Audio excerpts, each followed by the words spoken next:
We'll start off with the fitness journey and where that started from. Because I can imagine running a gym isn't the easiest thing in the world. Not when you do two different gyms in two different cities. It can be a lot to juggle, but So why are you we making life manage difficult for yourself? because I love it. I Okay. love health and fitness. Yeah. You know what they say? It's you find a job doing something that you love. You never work a day in your life. Yep. Cap, it still works. It is still hard whether you love it or not. Yep. It's just that the hard is worth it. Yeah. So take me back to the beginning. Were you like always into fitness? Was this something that you've wanted to do since high school? So my fitness journey started when I was probably around, I want to say like 12 years old. Okay. And so my dad was super strong. He just had that old man strength. Yeah. Like he just had strength for no reason at all. He was just very hardworking, worked with his hands. He was a Yep. tradie.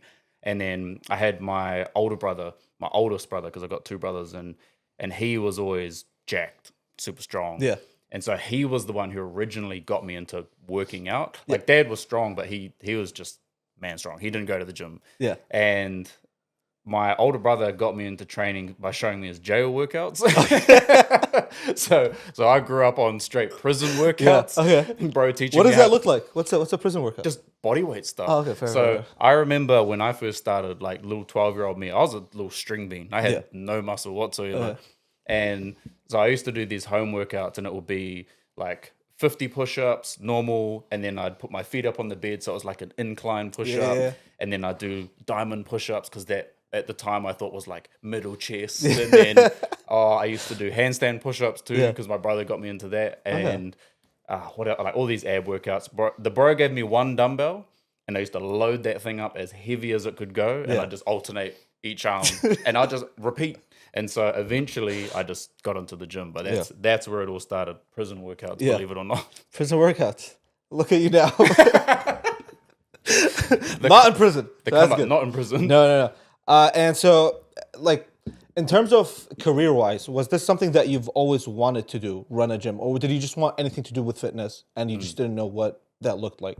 Nah, I think the second I got into the gym, I knew that I would always be there no matter what. So it was always going to be a constant. No matter what job I did, I knew I'd always be at the gym. Yeah. And so at the time, it was, when I was young, it was just survival. Like you did whatever you had to you know, make a buck and look after your family. And so when I got the opportunity to go and start working in gyms and I learned more about sales, marketing, business, I realized, hey, I can actually make good money out of this and I can be there every day. Yeah.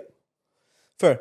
And so, was there something that you saw specifically in the gym that made you go like, oh, I see a gap in the market here that I can be the difference maker? Yeah, 100%. So I think with most businesses, you're usually trying to solve a problem and hopefully solve it better than anyone else.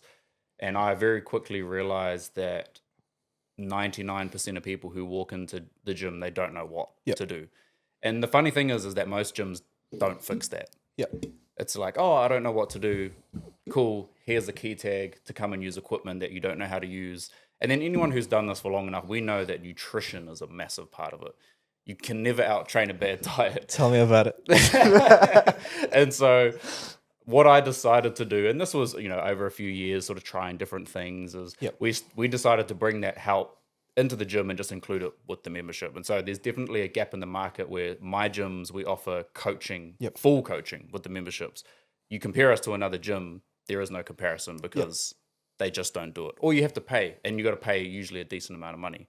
But I'm very focused on making sure that I help people change their lifestyles for the better. And if I can be a part of that change, that's one of those things where, like, you know, you die tomorrow. Yeah.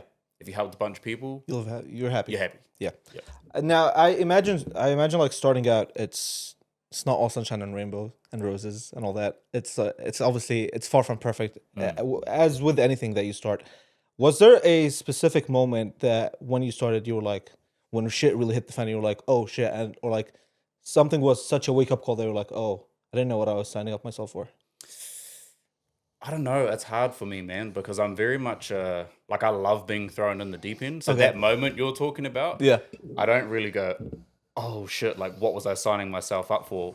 I kind of thrive in that environment. I like I'll get to that point and be like, oh shit, this is a lot.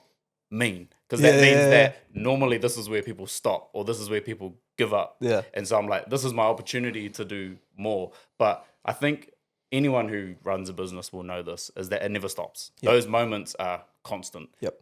There's always that moment, whether it's things that go wrong, like plumbing issues, staffing issues, whatever it is, the numbers aren't where you want them to be. But running a business, being in any sort of a leadership role, everything is your fault, is Yep. what I like to say. Yep. And so you have to bear the weight of that 24 hours a day. There's no clocking in, clocking out. Fair.